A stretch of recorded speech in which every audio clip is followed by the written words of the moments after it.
5,390 pounds. That is the official curb weight of the car BMW still sells as a driver's sedan. The new M5 makes 717 horsepower. That number is in every advertisement and every headline. It is 100 horsepower more than the car it replaced. The other number lives near the bottom of the specification sheet, where nobody reads. The new M5 is 1,045 pounds heavier than the last one. That is not a rounding error. That is the mass of a small car, added to a sedan that was already heavy. Both numbers came out of the same decision. BMW knew exactly what it was doing.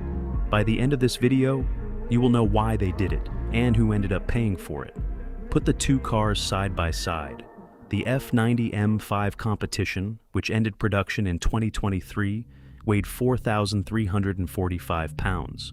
The G90 weighs 5,390. Same badge, same shape. Roughly a small hatchback added underneath it. Almost all of that came from one component. The M5 is now a plug-in hybrid. Low in the underbody sits a lithium-ion pack with a gross capacity of 22.1 kilowatt hours, and 18.6 of that is usable. The cells, the housing, the cooling plates, and the crash structure around them account for the bulk of the added mass. The electric motor is compact and lives inside the 8-speed transmission, adding 194 horsepower to the 577 the V8 already makes. Putting the pack in the floor was the right call.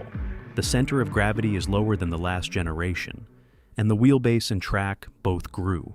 But a low center of gravity does not delete mass. It only changes where the mass sits.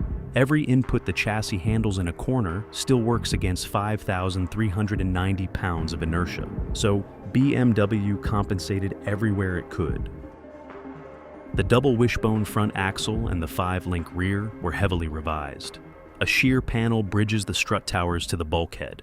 There are struts running from the towers to the front end, extra bracing through the engine bay, and a crossbar under the floor at the rear. The brakes grew. Standard compound discs measure 410 millimeters at the front. The optional carbon ceramics measure 420. The tires went up a size. None of that is decoration. Every one of those parts exists to hold up a number BMW chose to add. The engineers knew exactly what 1,000 pounds does to a chassis. They signed it off anyway. So the question is not whether BMW understood the problem. The question is why the answer was still yes. To get that, you have to stop looking at the car and start looking at the spreadsheet. In the European Union, a car maker is not judged on any single model. It is judged on the average carbon dioxide emissions of everything it registers in a year. For 2025 onward, that means a 15% cut against the 2021 baseline of 95 grams per kilometer, which puts the industry figure at roughly 93.6 grams per kilometer. Miss it, and the penalty is written into the law. 95 euros for every gram per kilometer of excess, multiplied by every vehicle the company registered that year. Miss by 5 grams across 100,000 cars, and the bill is 47.5 million euros. BMW sells far more than 100,000 cars in Europe. Now, look at what the M5 does to that average. On the official European cycle, it is certified between 37 and 39 grams of carbon dioxide per kilometer. A 4.4-liter twin turbocharged Vaz 8 certified below 40 grams. The reason is the test procedure. A plug-in hybrid is measured starting with a full battery, and the M5 has an official electric range of 67 to 69 kilometers. Across the cycle, most of the distance runs on electricity, so the fuel figure collapses. BMW quotes 1.6 liters per 100 kilometers. The same document carries the other number. With the battery discharged, the M5 drinks 10.3 liters per 100 kilometers. That is the car people actually drive. Nothing requires that figure to be averaged into anything. So the M5 does not merely avoid damaging BMW's fleet result, it rescues it. Every M5 registered in Europe pulls the company average down and buys headroom for the petrol models that test badly. The heaviest sedan BMW sells is a compliance asset. In 2025, the European Commission softened the rules again, letting manufacturers average across 3 years instead of hitting the target annually. The pressure eased. The car that pressure produced was already in production. The M5 was engineered for a spreadsheet, which leaves one question. What happened to the people who actually have to drive it? Mass does not announce itself in a straight line. It announces itself everywhere else. Braking is the first place it shows up. 5,390 pounds arriving at a corner has to be stopped by 4 contact patches. The 410mm discs cope. They cope by working harder and wearing quicker. On a road, you will not notice. On a second lap, you will. Turn in is the second. Weight low in the floor, controls roll. It does nothing for the inertia the car must overcome to change direction.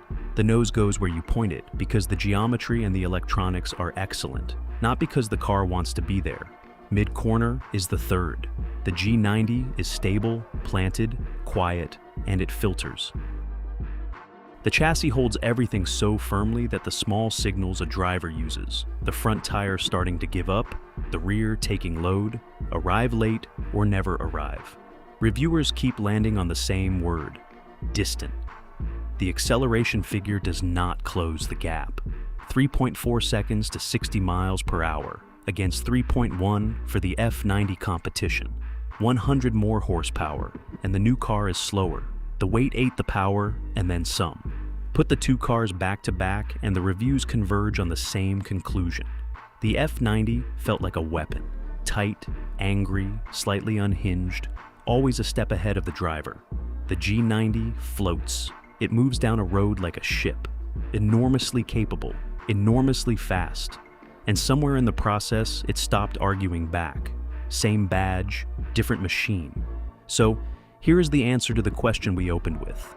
The M5 was not killed by bad engineering.